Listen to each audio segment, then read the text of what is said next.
Well, welcome tonight to the Business Chicks Immersion and Leadership Project webinar where your journey begins. I do really want to thank you for taking the time to log in tonight. We are truly excited by the wonderful partnership that has been created with Business Chicks.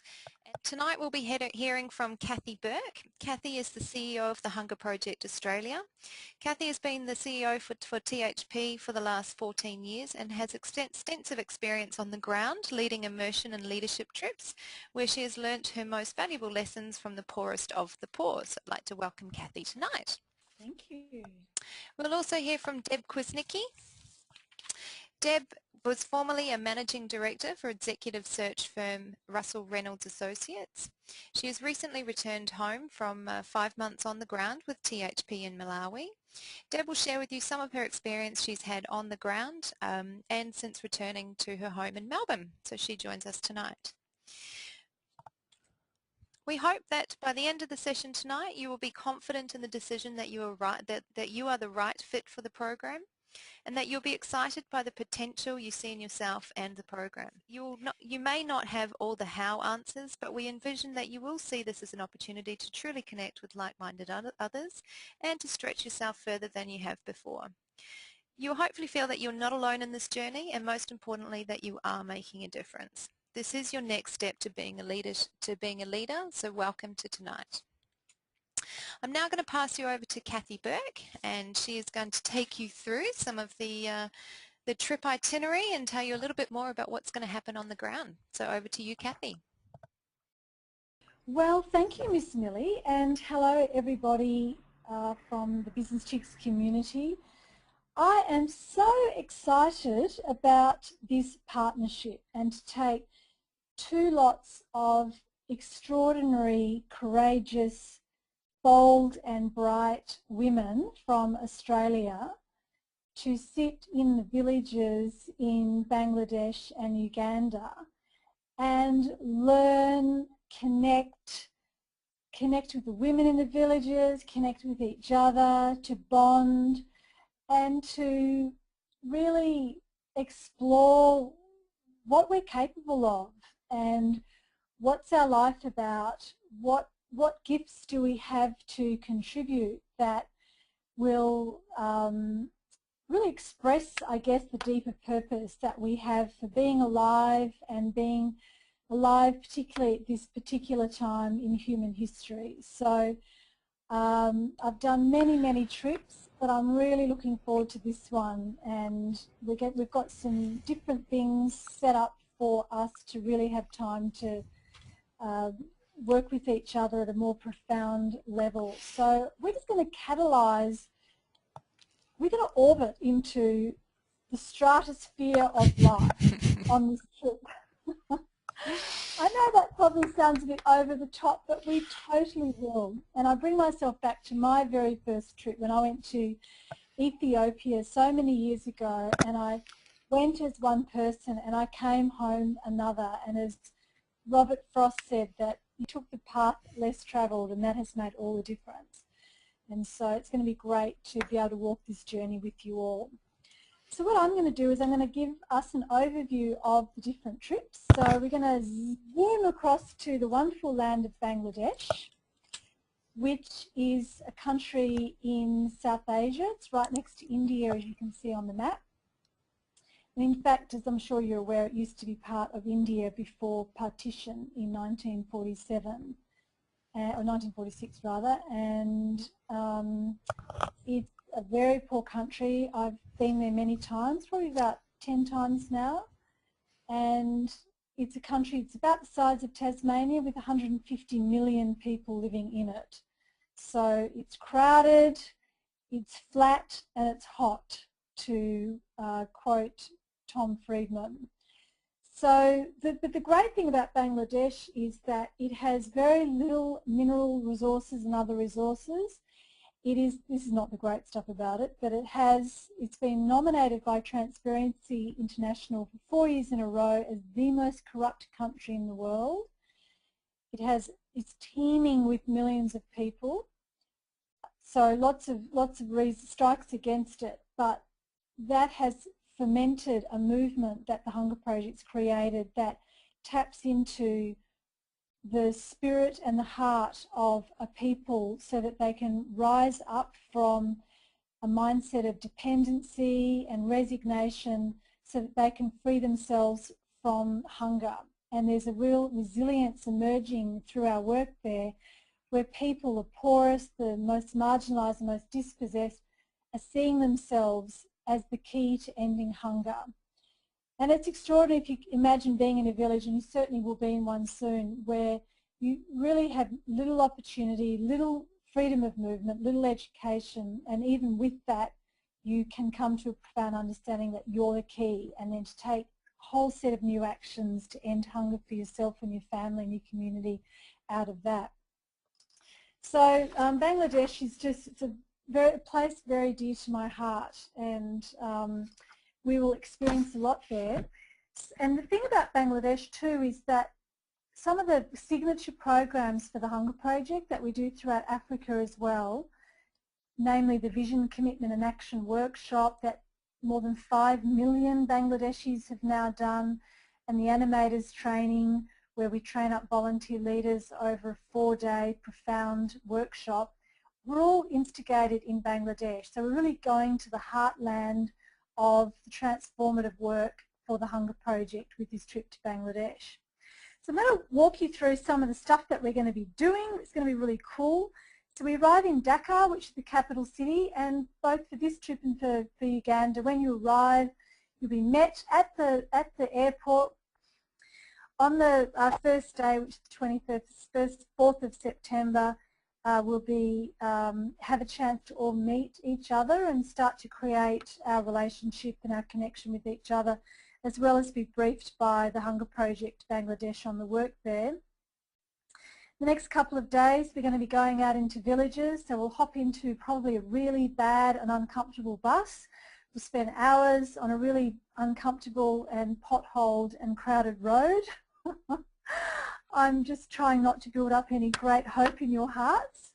And we'll end up in villages in Bangladesh, and we'll be doing lots of different activities, including sitting in on a Vision, Commitment and Action workshop, talking to the women and men about their income opportunities. We'll be holding babies, we'll be singing songs, we'll literally be welcomed as partners and then shown the extraordinary stuff that they're doing, which may be they've set up schools, they've set up health clinics, they've set up a sewing cooperative, they've set up literacy classes from 4 to 6 p.m. every afternoon.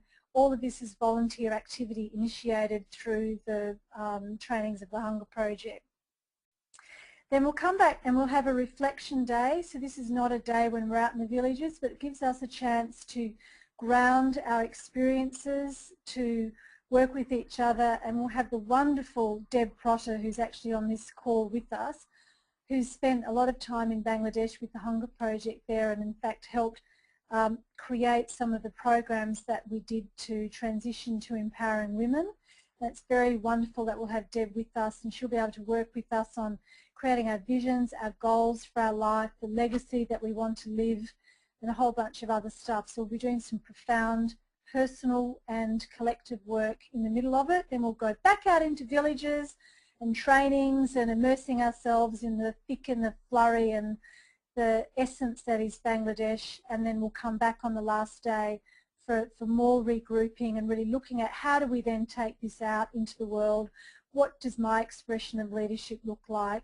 Where am I, where am I going to place myself in the world when I go back home? So there'll be lots of thinking and coaching and support around that. And then we'll probably finish up with a dinner and a bit of dancing, and it'll just be wonderful. But that's Bangladesh, and now we're going to zoom across the Indian Ocean to Uganda. And Uganda is a glorious country in inland, sort of eastern, southeastern Africa. And I've been to Uganda a number of times. It has a terrible legacy with Idi Amin, but the country really has rebuilt itself since that time. and physically it's a beautiful country. I live in northern New South Wales, and when I first went to Uganda it was like I was in northern New South Wales. It's hilly, it's subtropical. The equator actually runs directly through Uganda, but because it's quite high it's not very hot, and it's just, yeah, it's just a beautiful, beautiful country. So what we're going to be doing there is we're going to have a day and time for us to meet as a group and connect and belong, as well as be briefed by our wonderful Hunger Project Uganda team. Then we're going to be travelling out. We're going to spend probably 5 hours or so, or maybe even longer actually, on a bus. We're going out to a reasonably remote part of Uganda, bearing in mind that Uganda, like many African countries, it has its capital city, and as soon as you leave the outer areas of the capital city, there's not many other cities there. So villages are very dispersed, and there's lots of mud huts and places. I mean, there certainly are some towns, and we'll be driving through those, but we'll be going out to visit some partners at an epicentre called Mbara, and we'll be spending time with them. The epicentre strategy in Africa is a way of bringing people together. They build a community centre that houses microfinance, a maternal health clinic where women can come to give birth safely. There's a meeting room, there's a preschool, there's a food bank. There's lots of different facilities that people can use to create community, to bring about and a microeconomic environment to end their own hunger. So we'll be spending time with our partners. In Africa, I can guarantee there'll be lots and lots of singing, singing and clapping, and lots of carrying on. It'll be fabulous. And then we'll have a time in the middle of our time in Uganda, like in Bangladesh, to reflect with each other, to ground our experiences, because it will be really full on. We will be speaking to people who live in conditions of chronic hunger, women who that have lost their babies either at birth or through malnutrition. You know, we'll be spending meaningful time really connecting with really what it's like as much as we can. And then, you know, what's our role in that. And then we'll spend another couple of days out in the villages at different epicentres with the Hunger Project, including, which we're very excited about, spending the night at an epicentre. So these epicentres are L-shaped buildings. They're very basic, but rather than spend the night at a hotel, we wanted to go out to this outlying epicentre which hasn't had any Hunger Project partners like us visit before. So it's going to be really thrilling for them to see us and for them to show us their extraordinary accomplishment. And we're just going to stay out there. There'll be like mattresses on the floor and mosquito nets. We'll probably have a big fire, I don't know, chuck a goat on it or some chickens. I don't know what we're going to eat yet. We're still working all that out. It's going to be really basic. We'll probably all chat until the early hours of the morning and then get up. It's just going to be absolutely glorious. So, and then we'll come back to Kampala after that, and then have a last day back together, like similarly to Bangladesh, thinking, well, okay, well, given all of this, what's my leadership? What's my voice? What are my actions? What's my life about? And we'll have lots of chance to ground that and to create that together. Yeah. So that's like the outline of the 2 trips that we're doing, and I know Millie sent you the dates already and they're on the website. So we talk about this in terms of it being a leadership trip, and we don't use that word leader lightly. So the Hunger Project is committed to and does actually create leaders from the most unexpected quarters. So that woman with little education and little freedom of movement is actually an extraordinary leader. I've just got a couple of examples of this to give you a sense of who we're going to be meeting, and to reflect on who are you and what's your capacity in the light of the courage that these very normal women can show and demonstrate.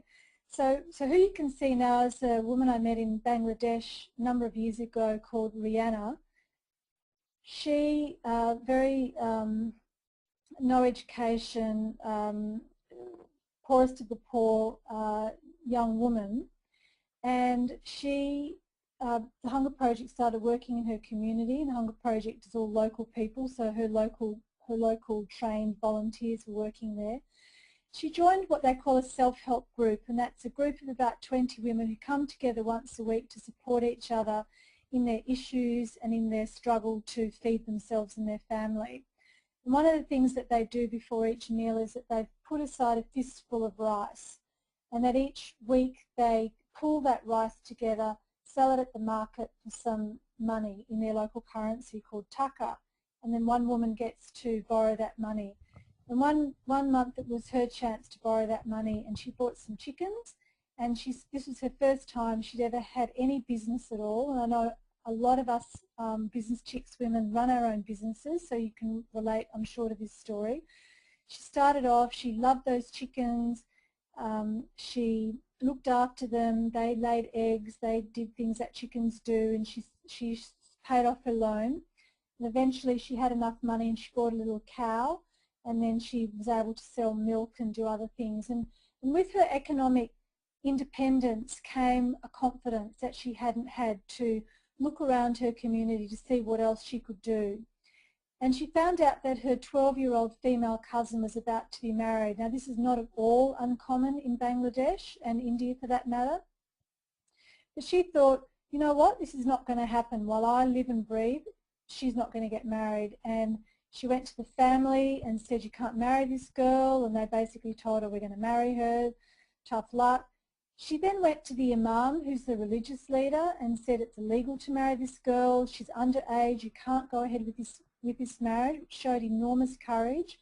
The Imam went to the family and could not persuade them to cancel the marriage, and he was like, oh, well, I have to go ahead with it. And so she then took 10 other trained women leaders with the Hunger Project to the police, who are not normally the friend of the poor, and explained the situation. The police actually went down to the wedding feast and got the marriage stopped. And I was there a year or so later, and that young girl had still not been married. And it's a classic example of someone going through a journey of taking each step. When she first took that first loan of small money to buy a chicken, she could not have imagined that she would have spoken to the Imam and the family and the police and had this marriage stopped. She wasn't that woman then, but in taking the actions, she became that woman who could then take the actions to stop the child marriage from happening. So I've just come back from being in India, where we took senior leaders from Commonwealth Bank on a learning program, actually, which was extraordinary. We met this woman called Amri Bai, and I just wanted to introduce her to you because I just think about her a lot, and I've been talking about her a lot as well, having met lots of extraordinary people. So Amri Bai, she comes up to probably halfway up to my arm, so not even up to my shoulder, a tiny thing. A non-literate woman from Rajasthan in India, and she was elected into office. And in her area it was very poor, and there was a bunch of widows who were struggling for survival to feed themselves and their children. And also some old people who were too old to work, and yet they had no other way of getting any money. But yet the government of India actually provides pensions, an old age pension and a widow's pension, but the poorest of the poor don't know about it, can't access it, have no voice to get it, and so they just kind of completely miss out. You know, because we trained Amri Bai, she knew about the widow's pension and she knew about the old age pension. And she went into the local town to get these names on the pension. And she turned up there 20 times to speak to the local bureaucrat to get these names on the pension. And she's an elected local leader, so she does have authority and clout to do this. But 20 times she was turned away, rebuffed, and sent out of the building. And finally, and each time she would keep turning up, and each time she was sent away. And finally the bureaucrat said to her, why should I listen to you? You can't even read or write. Get out. And she went back to her village and in 15 days taught herself to write. And she filled out those applications, there's about 12 of them for the widows and the aged pension, in her own handwriting. And 15 days later turned back up to that bureaucrat with those papers filled in her own handwriting, looked him in the eye and said, you need to get these people in the system, you need to stamp these forms. And he stamped those forms and they're now in the system and they're now receiving the aged pension and the widow's pension, which allows them to feed themselves and live some life of dignity. And she's such an extraordinary example of holding on to your vision even when it's tough, even when you can't see the way through, even when there's roadblocks, even when you're turned away. And she's also a great example of taking on the feedback and the lessons, which in her case, even though it was harsh, but to learn to read, even though it's completely unfair and unwarranted, she took the coaching, if you like, went back, rather than complaining about it and having herself be a victim, she taught herself how to write and then went back in. And so these are examples of some of the people that we're going to be meeting when we're away. So with that, I'm going to hand it over to the wonderful Deb Kwasnicki. Deb spent some time in the Hunger Project in Malawi for the Hunger Project and recently came back from there. And Deb's has got some of her experiences both in Malawi to share about and also what it's like for her now coming back from that experience. Over to you, Deb. Thank you so much. And just listening, Cathy, to your experiences, it just, you know, the hairs are still going up on the back of my neck. You know, even though I've been back for a month or two now, it's you know, a little part of your heart stays with these people when you come back. So as Cathy said, I was privileged to be able to visit Malawi and to work with the Hunger Project over there and just do what I could to help them, to help the people that we work with. And I must say, you know, I'd been to some pretty rotten places before. I'd certainly been to India. I've been to, you know, numerous third world countries before getting to Malawi, but I don't think anything could really prepare me for, you know, what I was going to find when I got there. And as Cathy described in Uganda and Bangladesh, you know, there is such a contrast of you know, just dirt, dust, aridness, and poverty. You know, when you're even driving back from the airport, you know, you see, you know, women carrying buckets, you know, big buckets of water on their head and their babies on their back, and there's just hundreds of people everywhere. But the amazing contrast is that, you know, these people have the most beautiful faces. The children are gorgeous and they're smiling and they're, you know, it's the contrast is really hard to try and process. So, you know, what did I find when I got there? As Cathy mentioned, I lived there for a little while, and, you know, as somebody that's lived in Melbourne and all the privileges that come with that, you know, some of the things that were just kind of weird was things like, you know, shopping. You have to go and feed yourself every week, and I had to go to the local supermarket. I'm using that word in inverted commas because it's nothing like perhaps a supermarket as we would all know. And you know, a regular shopping experience in Melbourne would be, you know, you make your list and you're going down to the supermarket to get what you need to, you know, buy the food for the week. The difference in going to a supermarket in Malawi is that you don't get to choose from, you know, you've got your list, but amazingly many of the things that are on your list don't exist. They might have actually been there last week, but in fact they're not there this week. You might decide, you know, you might have on your list that you're going to have lamb or beef this week, but in fact there is no lamb, there is no beef, there's chicken. So, you know, it's a really difficult thing to explain to people, but you know, without the privileges of the third world, you really are, you know, you really start to see how people in a third world country have to live without the sophistication and the systems that actually sit behind what we have access to here. It's you know, it's funny here when you want to buy mustard, you know, there's 10 different types of mustard, and the biggest thing is you've got to choose which mustard you want to get. You know, over there is no choice, and that was probably one of the fabulous things about living there, was that you know, all of a sudden choice wasn't a big thing in my life because you in fact didn't have any. You know, but that was living in the city, and that was how some of the differences that I saw. I don't think anything could have prepared me though for visiting our epicenters. In Malawi there's 8 different epicenters, and as I started to go out there and meet people out there, I was so lucky because I started to see some very new epicenters, so thousands of people who are really at the very starting stages of what THP were doing with them and in their community. So it was still at that point in time a bit of a dream for them, and at the same time I also had the privilege of going to some epicenters where you know, that THP had been operating for, you know, 5 or 6 years.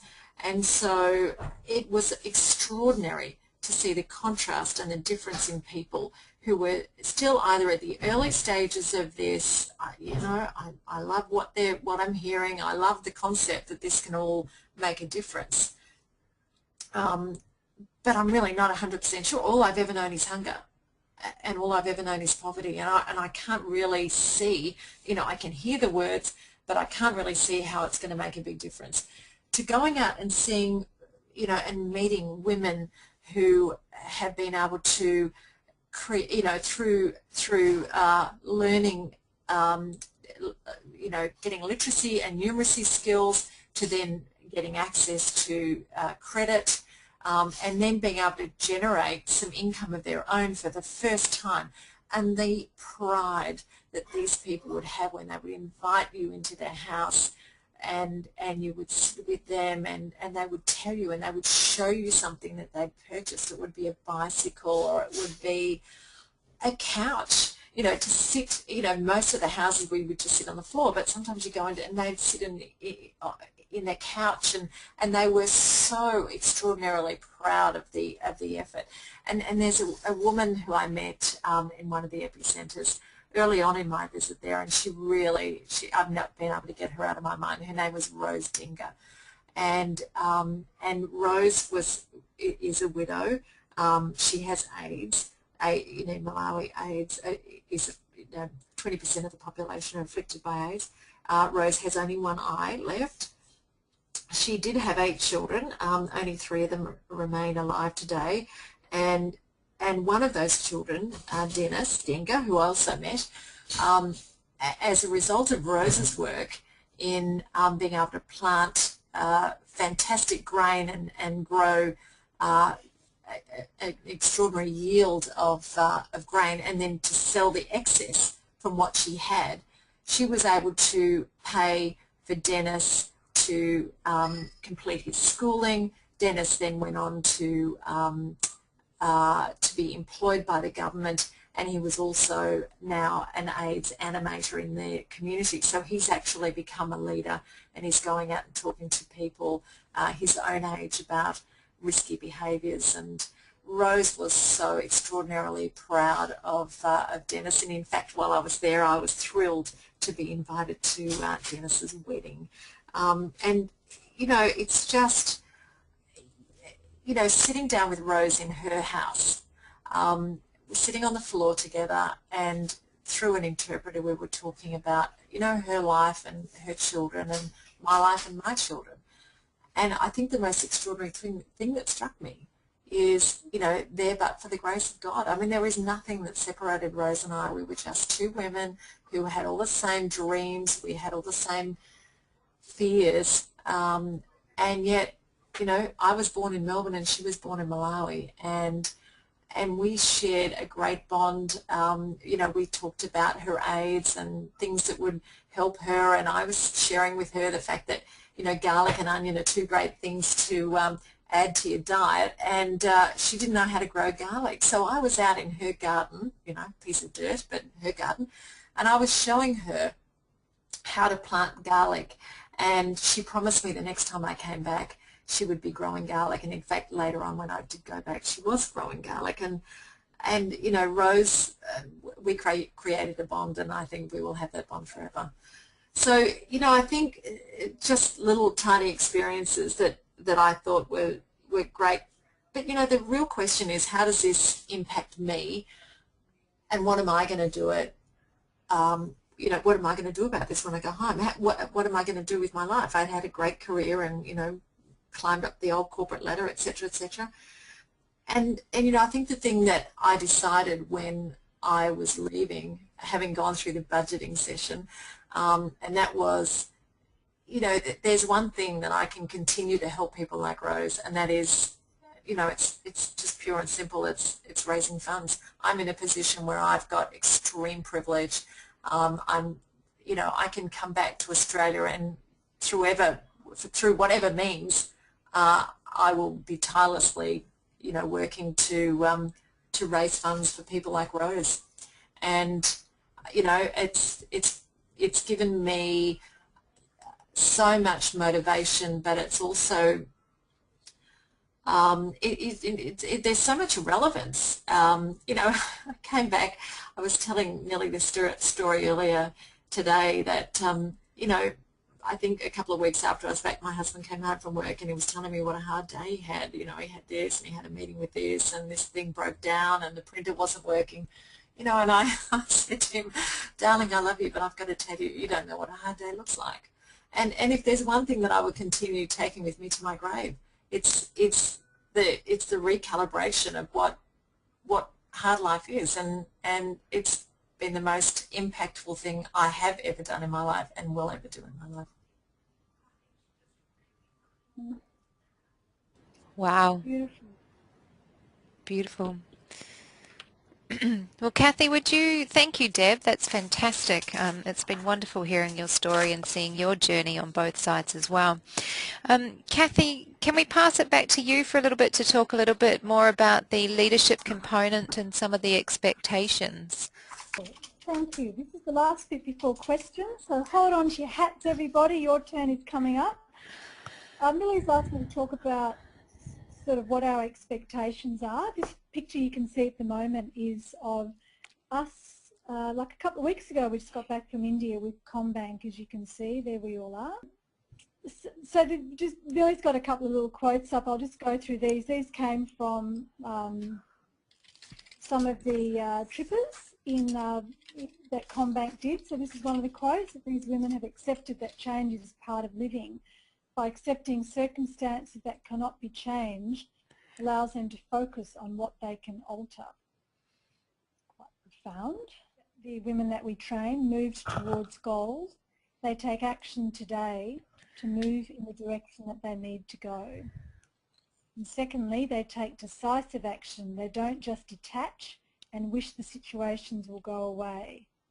And thirdly, they maintain a hopeful outlook. They visualise what you want rather than worrying about what you fear. So really great lessons for us out of that. And the last one was that women leaders are open to possibilities. They reach for the stars. They risk their lives and livelihood for what they might achieve. Are we afraid to push the boundaries of how we see ourselves for fear of failure? So some great questions there. So we call this a leadership trip, and I know some of us can be a bit not put off by the word leadership, but maybe intimidated by it, I guess. And why we continue to use the word leadership in the Hunger Project is because the time is ripe for a new paradigm for leadership to really burst forth in the world, and we will be doing that on these business chicks trips. And that paradigm isn't your Nelson Mandela or your Gandhis or your one brave and true soul that people follow and they emerge every generation and they kind of disappear again. Actually, the paradigm of leadership that's urgently required and that's coming forward is that each of us step up and find our voice and our footing and take the actions that we see that need to be taken to bring about a new future for humanity. So it's not about waiting for the Gandhis, it's really about waiting for you to step forward and take the actions that your inner voice and your inner integrity know that they're there for you to take and that you can be that person to take them, but maybe your fears or your self-perception or your whatever it is, your story, holds you back from that. And this is no different from a woman in a village who thinks, you know, I'm just a nobody, who's going to listen to me? That's no different, and it's really is time for us to basically wake up and step up. So we do have, on that journey, we do have some, I guess, some potential and emotional roadblocks in the business chicks in this adventure that we're all on together. And one of them is around the money, and we are having a webinar solely devoted to the money in 2 weeks' time. So that will be really cool because the money actually is the key, the leverage point, the magic dust to liberation and transformation. And so we'll be exploring this in a couple of weeks' time. So I look forward to discussing that with you then. One of the things that I've spoken to a couple of you going on the trip is actually asking others to invest in you, asking others for money for the end of hunger is really tricky, and I understand that totally. When I came back from Ethiopia, I asked everybody for money, and in one way I wished it had been, I would have done anything. I would have cleaned toilets. I would have done anything except that. And really this is what it's about. It's about freeing up our resources and putting them into the hands of people who can make the biggest difference with them. So one of the roadblocks around that is actually, is asking people to invest in you, in your leadership, and giving people the opportunity to contribute to you.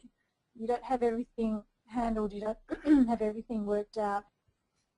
For you to do this, you need people to play with you, to invest in you, to contribute to you. And a lot of that, the universe is just leaning in to support whatever you're up to, and it's about us leaning in with it to allow that flow to happen. And again, there'll be more about this in a couple of weeks' time when we talk about money. Another potential roadblock can be around kids. So I know that there are some people on this call who are haven't yet decided whether this is going to be, you know, whether they're going to do this or not. One of the obstacles can be around having children, you know, what to do with them, etc.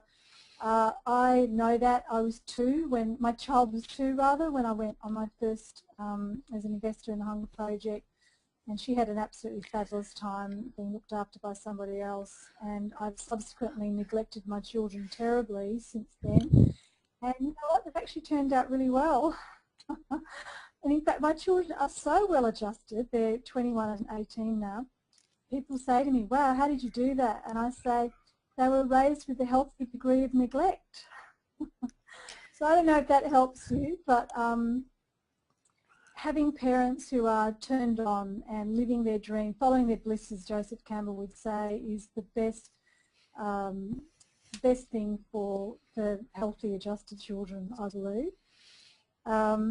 And I guess just the last kind of roadblock we may have, and there's certainly lots of them, but the last one I'll mention tonight, is that sometimes you just don't feel that you're up to it. You know, it's like, who am I to do this? And I'm just a mum. I'm just a dag in my tracky dacks on a webinar in the suburbs. And who am I to do this? Who am I to talk about ending hunger and go off to the villages and learn at the feet of these people? And raise money and give it and give money and that sort of stuff. And I guess my answer is, who are you to not do that? So there's a beautiful poem by Mary Oliver, and I'll give it to Millie actually, and she can send it out to you. And it's called Summer Days, and it concludes with, what are you going to do with your one wild and precious life? And this is your one wild and precious life, and this is an opportunity that's come knocking at your door, and I invite you to seize it open-heartedly and go along the ride, even though you may not know where the destination will end for you. So they're my comments about the roadblocks. I think, Millie, you're going to open it up to questions or comments, concerns, fears, quotes, songs, dances, whatever you'd like to say to express yourselves. Cool. Millie, it's Nikki here. Hi, Nikki. I'm not sure whether it's a question for yourself or for Cathy. But in regard to the Uganda trip, how far out of the capital will we actually visit? We take about, I'll go back to the map. I'm not sure if you saw where Mbarara was. It was sort of down in the left-hand corner of the map. It's approximately 5 hours on a bus to get there. So that's, yeah, so that will be a pretty intensive day of travelling. When we stay in Mbarara, where we head out to the next epicentre and where we're going to stay out there in Karahahu, that's an extra 2 hours away. So we are going quite away from the centre, but I think that's almost quite exciting as well. You get to see some of the environment. You can see a lot from just travelling alone. You kind of get a good feel of the environment as itself. Yeah, so that should be good. Excellent, thank you. Hi Angela, how are you going? Hi, good, thanks. I was just wondering if on the Bangladesh trip whether you had any idea when the Girl Child Day was going to be. Oh God, I completely forgot to talk about the Girl Child Day. I'm so sorry. The Girl Child Day is on the 30th of September, and that's the national day where the Hunger Project set up actually, and it became adopted nationally to really put the focus on valuing girls, because the ongoing devaluation of girls and then women is one of the key reasons hunger remains in Bangladesh. So we're out to transform that, and so we have a national day to put the spotlight on why having girls is great, and that's the 30th of September. Cool, thanks. The really good thing about having, well, hopefully having the National Girl Child Day at the end is that we will have had to really understand the importance of the day by seeing the work on the ground at the front of the trip, so that the day we will really be able to enjoy it and take part in that, which I think will be something really special for us to be there for. It's Nikki again. Can I just say that this is extremely exciting, and thank you so much for putting this together, because I just think visually seeing pictures and listening to your voices and the excitement and just the wonder, I guess, that comes through all this is just amazing. So thank you for putting it together and getting us online and starting to just get all the buzzers and the butterflies going. So yeah, I just wanted to comment and just say a very big thank you to that. Oh, thank you. Well, I can't wait personally for you all to start sharing your stories online if you haven't already. Some of the, as I said in the beginning, some of the conversations that I've been having with you are just overwhelming. Like you seriously humble me, and I know that you've done the same for Cathy with the open honesty that we've seen that just springs off the pages of your applications. It's just such an amazing opportunity to be able to share this with you, and for you to share this, to share yourselves with us.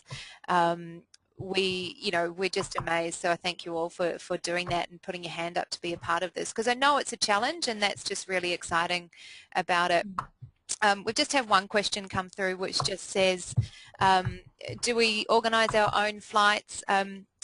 Part of what's going to happen next is I will actually send you through, I'll we can stay on questions. I'll send you through a welcome pack for all the people who are accepted, who are now formally trippers. And within that you will have all the information around booking flights, health and safety, getting your visa, where we're staying, all the bits and pieces that you need or you perhaps would like to have before leaving the ground. We will also be sending you a fundraising agreements and guidelines, because as per each state you are fundraising in each different state, there's various guidelines that you will need to just be aware of, and we will be sending you a letter that authorises you to fundraise. And the other thing as well, I've just with your fundraising, man, you guys rock. You seriously are lifting the lid off being extraordinary. Business Chicks community, I mean, gosh, I just can't believe how far you're taking this. So yeah, well done to you guys so far. It's just great. It's going to be a great community trip that goes across. So thank you. Exciting. I know. I'm mostly just excited. Yeah. I think that's Is cool. anyone not excited? So get your applications in. The call, I know that most people who have been on the call already, it's not a scary call. It's not an interview as such. It's really just a chance for us to chat and just discuss where you are and talk a little bit more about the trip. So, you know, get your applications in if you're still on the fence. And I think by the end of by the end of the call that we have had, you'll probably pretty much know that you're going to be on the trip or not. And that, I think, is that.